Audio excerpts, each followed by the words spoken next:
Section 334.80 of the National Electrical Code, specifically the 2005 edition, addresses the bundling of non-metallic sheathed cables, commonly referred to as NM cables.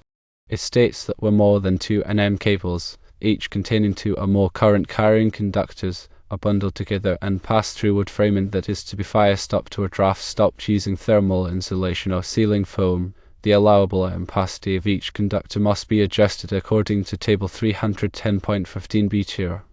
This section of the code aims to prevent overheating and potential fire hazards that can arise when multiple current-carrying conductors are bundled together, restricting their ability to dissipate heat effectively. Let's break down the key components of this requirement. The rule applies when there are three or more NM cables. Each of these cables must contain at least two current-carrying conductors. The cables must be bundled together. They need to pass through wood framing that is to be fire-stopped or draft-stopped, and thermal insulation or sealing foam is used. When all these conditions are met, you must adjust the ampacity of each conductor according to Table 310.15b2. So, if you have a situation where you have more than two cables, but each cable only has one current-carrying conductor, or if you have a combination of two cables with two or more current-carrying conductors along with one or more cables with only one current-carrying conductor, then you do not need to meet this requirement. The bundle does not need to be a specific length like 24 inches. The rule is applicable when the multiple cables with multiple current-carrying conductors pass through the same hole or are closely grouped together, irrespective of the length of the bundled section. The primary reason for this code requirement is that multiple cables, each carrying current, generate heat. When these cables are bundled tightly together, especially in enclosed spaces like within insulated walls, the heat cannot dissipate effectively. This lack of heat dissipation leads to a temperature increase within the conductors, which can degrade the insulation and potentially cause a fire. The National Electrical Code is specific about this requirement to mitigate the increased risk of overheating and fire associated with bundled cables carrying multiple current. Now let's explore the reasoning behind this rule in more detail. When multiple cables with multiple current-carrying conductors are bundled together, they create a higher risk of overheating and fire. This is primarily because the heat generated by each cable cannot dissipate properly when they are tightly packed. The limited airflow and insulation surrounding the cables exacerbate the problem, leading to a buildup of heat. This heat buildup can degrade the insulation of the conductors, increasing the risk of short circuits and fires. Firstly, conductors generate heat as current flows through them due to the resistance of the conductor material.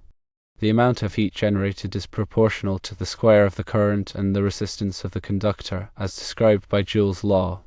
Secondly, when multiple current-carrying conductors are bundled together, the heat generated by each conductor contributes to the overall temperature of the bundle. Thirdly, the tight packing of the cables restricts airflow around the conductors, hindering the dissipation of heat.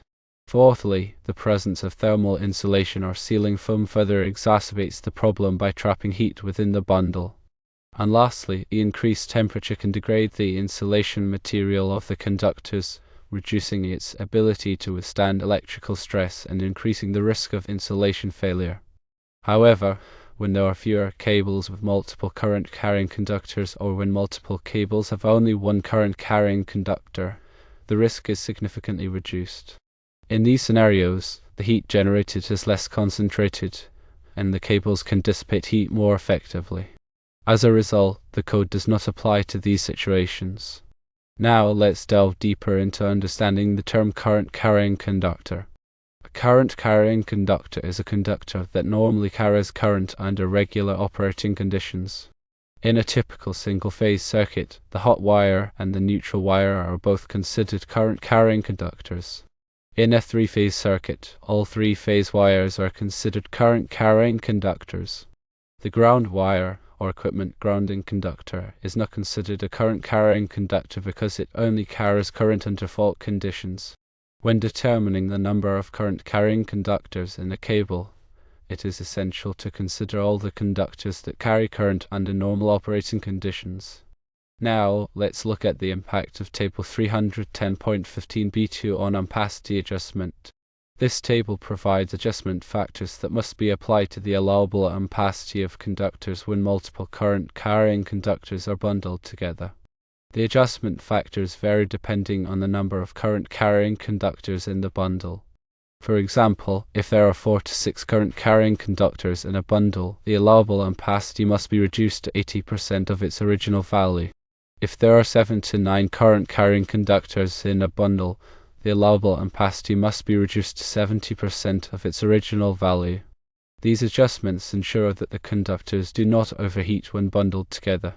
Now, let's look at some practical examples to illustrate the application of section 334.80. Firstly, suppose you have 4 NM cables, each containing 2 current-carrying conductors, passing through a hole in wood framing that is filled with thermal insulation. In this case, you would need to adjust the allowable ampacity of each conductor according to table 310.15b2 because you have more than 2 cables, each with 2 or more current-carrying conductors, bundled together in an insulated space. Secondly, suppose you have 2 NM cables, each containing 3 current-carrying conductors, and 1 NM cable containing only 1 current-carrying conductor, passing through the same hole. In this case, you would not need to adjust the ampacity because you do not have more than 2 cables, each containing 2 or more current-carrying conductors. Thirdly, suppose you have 3 NM cables, each containing 2 current-carrying conductors, passing through a hole in metal framing. In this case, you would not need to adjust the ampacity because the rule specifically applies to wood framing that is fire-stopped or draft-stopped using thermal insulation or sealing foam. And lastly, suppose you have 3 NM cables, each containing 2 current-carrying conductors, bundled together but not passing through any framing or insulation. In this case, you may still need to consider ampacity adjustments based on other sections of the NEC that address conductor bundling in free air, but section 334.80 would not apply directly. It's important to consult the latest edition of the National Electrical Code and seek guidance from a qualified electrical inspector or engineer to ensure compliance with all applicable requirements. Understanding and applying these rules correctly is crucial for ensuring electrical safety and preventing potential fire hazards. The NEC guidelines on bundling NM cables are designed to mitigate risks associated with heat buildup, which can occur when multiple current-carrying conductors are grouped together, especially in insulated or enclosed spaces. By adhering to these guidelines, electrical installations can maintain safety and prevent potential fire hazards. Firstly, the NEC specifies conditions under which ampacity adjustments are necessary for NM cables to prevent overheating. Secondly, these adjustments are particularly important when cables pass through insulated or fire-stopped wood framing. Thirdly, the rules focus on the number of cables and the number of current-carrying conductors within each cable. Fourthly, the primary goal is to ensure that heat generated by the conductors can dissipate effectively. And lastly, failure to comply with these regulations can lead to dangerous conditions and increase the risk of electrical fires. Now, let's consider how to determine the correct ampacity for conductors after applying the adjustment factors from table 310.15b2. Firstly, determine the initial ampacity of the conductor based on its size and insulation type. This information can be found in table 310.16 of the NEC. Secondly, count the total number of current-carrying conductors in the bundle. Thirdly, refer to table 310.15b2 to find the appropriate adjustment factor based on the number of conductors. Fourthly, multiply the initial ampacity by the adjustment factor to determine the adjusted ampacity. And lastly, ensure that the adjusted ampacity is sufficient for the load that the conductor will be carrying. Now, let's discuss some common misconceptions about section 334.80. Firstly, one common misconception is that the rule only applies to very long bundles of cables. As clarified earlier, the rule applies regardless of the length of the bundle, as long as the cables are bundled together and pass through wood framing with insulation or sealing foam. Secondly, another misconception is that the rule only applies to NM cables installed in residential buildings. While NM cables are commonly used in residential wiring, the rule applies to any installation where NM cables are bundled together under the specified conditions regardless of the type of building. Thirdly, a third misconception is that the rule does not apply if the cables are loosely bundled together. The rule applies regardless of how tightly the cables are bundled, as long as they are close enough to impede heat dissipation. And lastly, some people mistakenly believe that using larger conductors automatically eliminates the need for ampacity adjustment. While using larger conductors can increase the overall ampacity of the circuit, it does not negate the need to apply the adjustment factors from Table 310.15b2 when the cables are bundled together. Now, let's delve into some additional considerations for compliance with Section 334.80. Firstly, it's essential to properly identify and count the number of current carrying conductors in each cable. This includes all hot wires and the neutral wire in a single-phase circuit, and all three-phase wires in a three-phase circuit. Secondly, when installing NM cables through wood framing, it's best practice to minimize the number of cables passing through any single hole. This can help reduce the need for ampacity adjustments. Thirdly, consider using cable management techniques to separate and space out the cables, promoting better heat dissipation.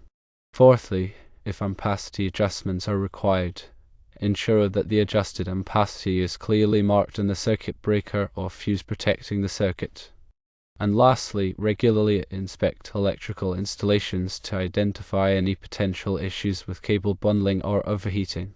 Now, let's explore the potential consequences of non-compliance with Section 334.80. Firstly, overheating of conductors can lead to insulation breakdown, increasing the risk of short circuits and electrical fires. Secondly, overloaded circuits can cause circuit breakers to trip frequently, disrupting power supply. Thirdly, non-compliant installations can result in code violations and potential fines. Fourthly, in severe cases, non-compliance can lead to property damage, injury, or even loss of life. And lastly, insurance companies may deny claims resulting from electrical fires caused by non-compliant installations. By understanding and adhering to the requirements of Section 334.80 of the National Electrical Code, electrical professionals and homeowners can ensure the safety and reliability of electrical systems. This involves careful consideration of cable bundling practices, ampacity adjustments, and proper installation techniques. Remember to always consult the latest edition of the NEC and seek guidance from qualified professionals to ensure compliance with all applicable codes and standards.